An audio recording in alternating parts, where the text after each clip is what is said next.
28 August 2026 শুক্রবার ঘটতে চলেছে বছরের দ্বিতীয় চন্দ্রগ্রহণ, যা এই চারটি রাশির ওপর খুব ভারী পড়তে পারে, কারণ এই চন্দ্রগ্রহণটি ঘটবে কুম্ভ রাশিতে এবং শতবিশা নক্ষত্রে।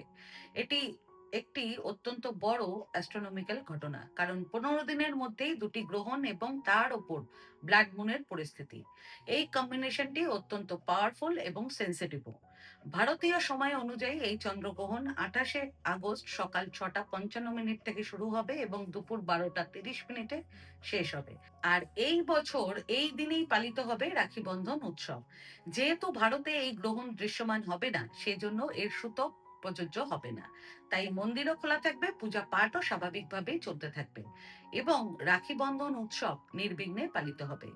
এই চন্দ্রগ্রহণ আফ্রিকা, উত্তর ও দক্ষিণ আমেরিকা, ইউরোপ এবং আটলান্টিক মহাসাগরের পূর্বাংশে দেখা যাবে। যদিও এই চন্দ্রগ্রহণ ভারত থেকে দৃশ্যমান হবে না এবং সূতকও মান্য হবে না, তবুও ধর্মীয় বিশ্বাস অনুযায়ী গর্ভবতী মহিলাদের কিছু বিষয়ে সতর্ক থাকতে হবে।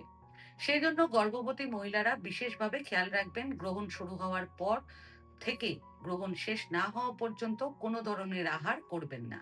আর যদি খুব বেশি জল তৃষ্ণা পায়, তবে আগে থেকেই একটি পাত্রে জল তুলে তার মধ্যে একটি তুলসী পাতা দিয়ে রাখবেন। প্রয়োজন হলে সেই জলই পান করবেন। আর যদি খুব বেশি ক্লান্ত লাগে তাহলে বিশ্রাম নিতে পারেন, কিন্তু সেক্ষেত্রেও শরীর যতটা সম্ভব সোজা রেখে শোবেন। হাত পা গুটিয়ে বা কুঁকড়ে শোবেন না। আর গ্রহণ চলাকালীন চেষ্টা করবেন চুল খোলা রাখতে। এবং গ্রহণের সময় কোনো রকমের ছুরি, কাঁচি, বটি বা ধারালো কোনো জিনিস দিয়ে কাটাকাটি, ছুঁচ দিয়ে সেলাই, এগুলো একদম করবেন না। পাশাপাশি নেগেটিভ চিন্তা, ঝগড়া বা কটু কথা বলা থেকেও নিজেকে বিরত রাখবেন। বরং যতটা সম্ভব ভগবানের নাম জপ করবেন।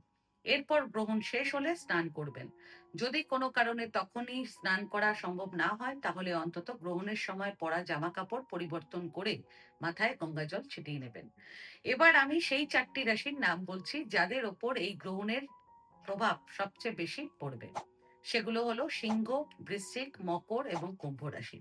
বিশেষ করে এই চারটি রাশির জাতক জাতিকাদের একটু বেশি সতর্ক থাকতে হবে। আপনাদেরকে এই সময় নিজেদের ইমোশনাল এবং মেন্টাল হেলথের দিকে বিশেষভাবে খেয়াল রাখতে হবে এবং যতটা সম্ভব এই সময়ে তর্ক বিতর্ক ও ঝগড়াঝাটি থেকে আপনাদেরকে দূরে থাকতে হবে।